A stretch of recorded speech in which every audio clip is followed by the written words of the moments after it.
Hi everyone, in front of me I've got VIVO X300 Ultra, and let me share with you how to reset network preferences on this device.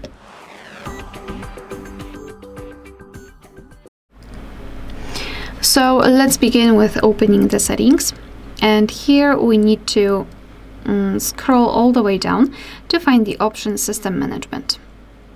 Then let's tap on Reset. And at the top we've got the option we're looking for, so Reset Network Settings. Simply tap on it, and here your device is informing you that it will reset network settings including Wi-Fi, mobile data network and Bluetooth. So just tap on Reset and enter your screen lock to confirm. Here again it will ask you if you really want to do it, because you cannot undo this action, so be aware about that. Tap on Reset and everything was reset successfully. Alright, so that will be all. Thank you so much for watching. Please hit the subscribe button and leave the thumbs up.